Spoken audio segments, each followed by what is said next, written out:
Okay, Tao Te Ching, Chapter 3. Not exalting the talented prevents rivalry. Not valuing goods that are hard to obtain prevents stealing. Not displaying desirable things prevents confusion of the heart. Okay, so not exalting the talented prevents rivalry. Okay, so basically it's saying if you don't praise the talented people too much, then that will help prevent people feeling a sense of rivalry, right? So I think that's, a lot of managers of groups and stuff, they are aware of this. If they exalt one member of the team too much, then there will be rivalry and people there'll be dissent in the group. So, they want to give credit where credit's due, but they don't want to overly exalt somebody in the team. Okay? And then not valuing goods that are hard to obtain prevents stealing. Also, if you say, oh, this thing is very valuable, then that will tempt people to steal it, right? So these are just observation about life, I think, about the way life is, about nature. And that's basically what Tao Te Ching does is it observes, it tells you what life is like. And sometimes it's kind of hard to understand, especially maybe you're not in that situation and it doesn't seem to apply to you. But I think it's good to read it, and what the mind does is it keeps it in the back burner, right? And it keeps it there, and then someday when you come upon a situation that these things apply to, then your brain say, hey, it makes a connection, say, I've read this before, and it's going to help us to deal with the situation. So that's why reading Tao Te Ching is helpful. It might not be useful right away, but it keeps in your mind. Okay. Not displaying desirable things prevents confusion of the heart. I guess in a similar way, if you're saying something is desirable, then the heart will want it, and it's going to cause confusion or trouble, right? Okay.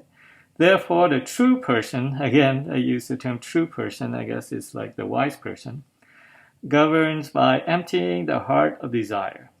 Again, that thing about not having too much desire.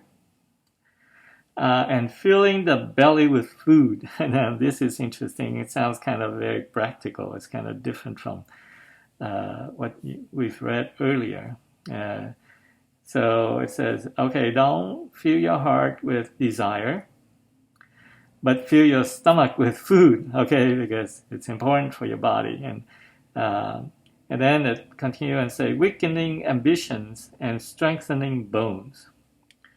So I guess too much ambition is not good because it costs you strife. It costs you to do things that you're not ready to do, right?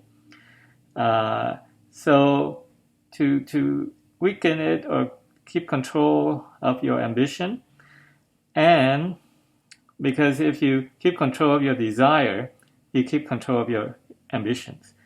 And if you fill your belly with food, then you strengthen your bones. So in a way, you can think of it like do things, practice your art, do things so that you improve.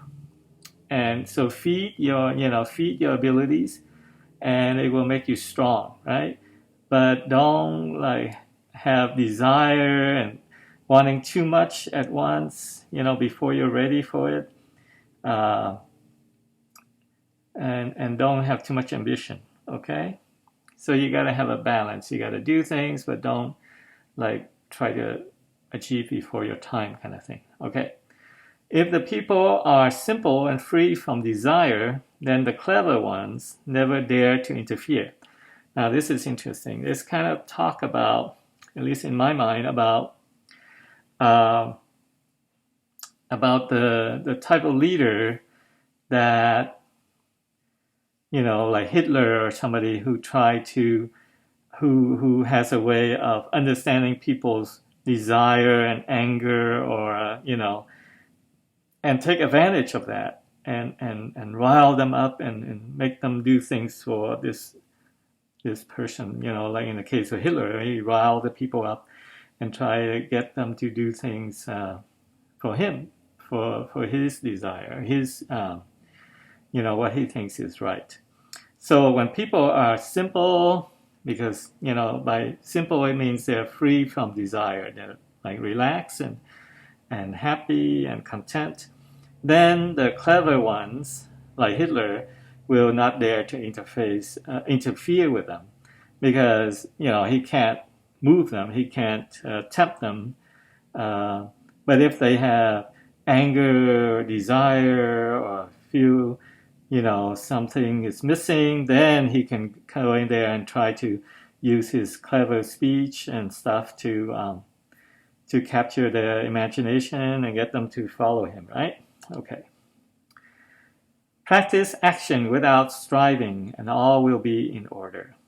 Again, it's the idea of doing things, but not trying to get things too impatient, and try to get things before you're due to get them, right? So there's a balance between working and doing your best, but don't like try too hard, kind of thing. And right. So that's it. That's chapter 3. See you next time. Thank you.